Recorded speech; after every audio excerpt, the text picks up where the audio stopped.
Assalamualaikum warahmatullahi wabarakatuh. Kami akan mempresentasikan tugas terstruktur satu kami. Saya Dava Farna Kiki, kemudian Lalu saya Nanda Siva Hidayat. Dan saya Rio Arisandi.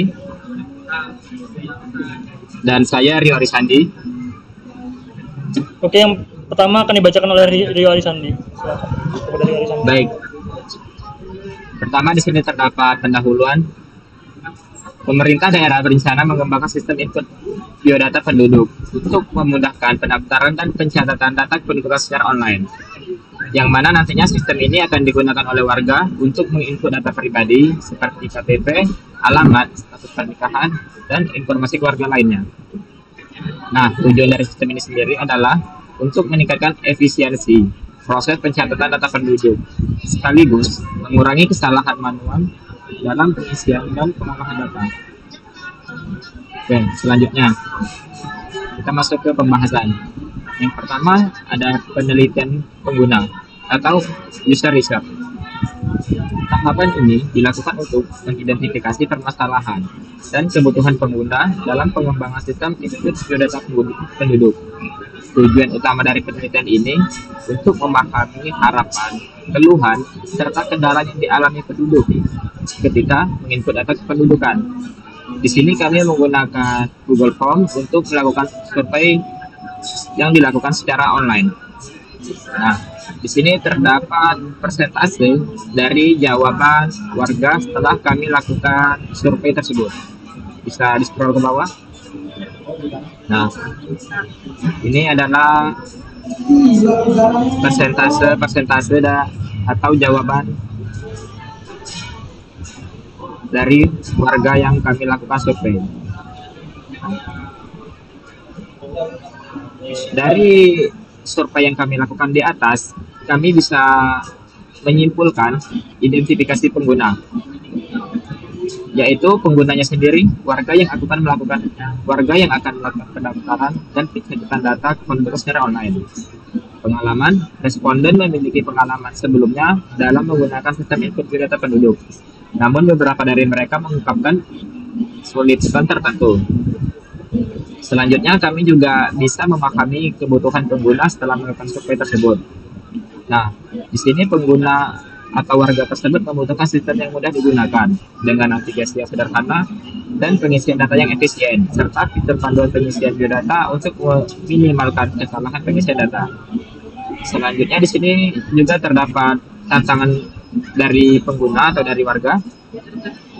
Beberapa responden merasa bahwa sistem sebelumnya tidak selalu mudah digunakan, terutama terkait penampilan UI atau antarmuka dan tidak adanya panduan dalam pengisian biodata. Selanjutnya, persyaratan fungsional.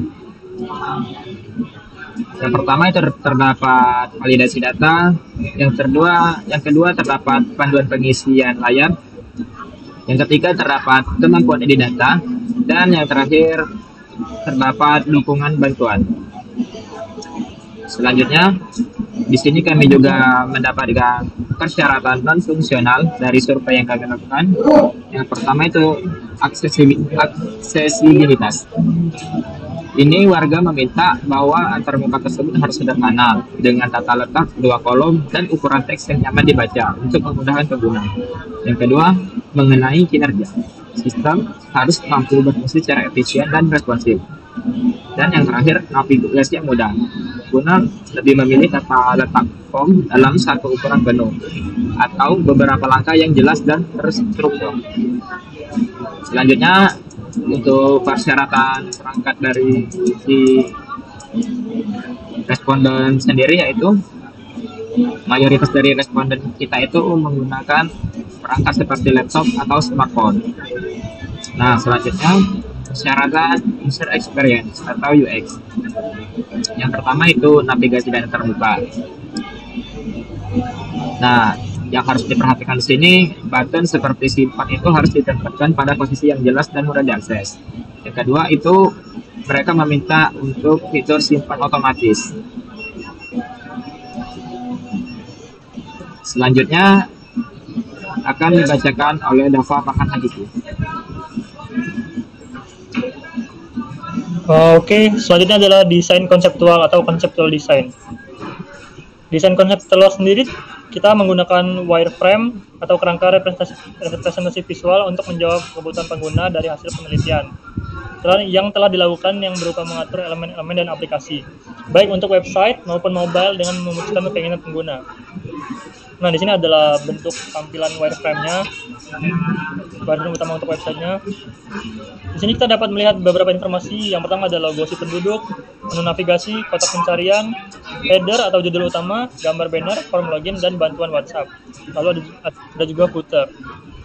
Kemudian di sini ada wireframe form page. Di sini ada seperti yang tadi, ada logo penduduk, kotak pencarian, tombol bantuan, kemudian juga ada menu profil yang terdiri dari profile dan icons di kanan atas untuk profil pengguna dan notifikasi. Kemudian juga ada sidebar, pengisian data diri dan riwayat perubahan data. Dan ada juga tombol bantuan informasi yang dapat menginputkan form seperti NIK, nama lengkap, tanggal lahir, nomor telepon, dan lain-lain. Kemudian ada desain form yang kedua, itu masih sama untuk layoutnya, yaitu ada logo si penduduk, kotak pencarian, bantuan informasi di form alamat. Lanjut. Dan tombol aksi. Yang terakhir itu ada kemudian ada prototyping. Tahap ini melibatkan pembuatan desain visual untuk interaksi dengan pengguna. Tujuannya adalah untuk mengidentifikasi masalah, memahami pengalaman pengguna. Dibuat dengan tools seperti Figma. Berikut ini adalah tampilan yang dibuat.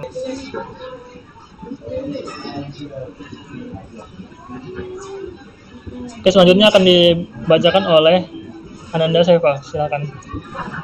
Baik, mengenai testing dan evaluasi terkait hasil dari prototipe kami. Yang pertama itu ada metode sistem usability scale atau SUS.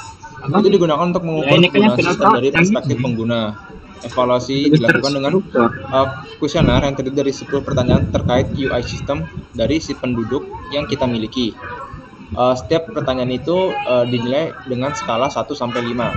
Jadi ini adalah contoh 10 dari pertanyaannya. Lalu di sini kita melihat dari hasil pengujian sistem si penduduk ini dengan metode SUS tadi. Jadi pengujian ini dilakukan oleh 15 responden. Berikut adalah rinciannya. Dan untuk nilai rata-rata skor dari ke-15 responden ini adalah 89,33. Lalu di sini ada evaluasi.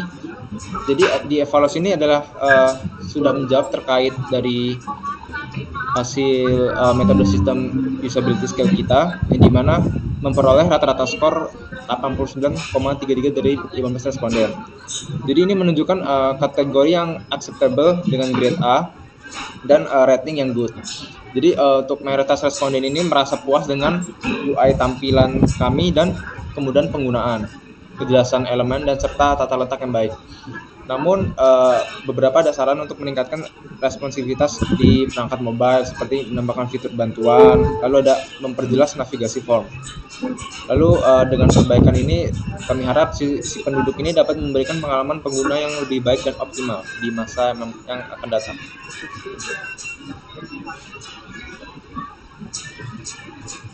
Baik, itu saja penjelasan kami mengenai tugas terstruktur 1 lanjutan. Kurang lebihnya kami mohon maaf. Kami akhiri. Wassalamualaikum warahmatullahi wabarakatuh. Waalaikumsalam. Waalaikumsalam.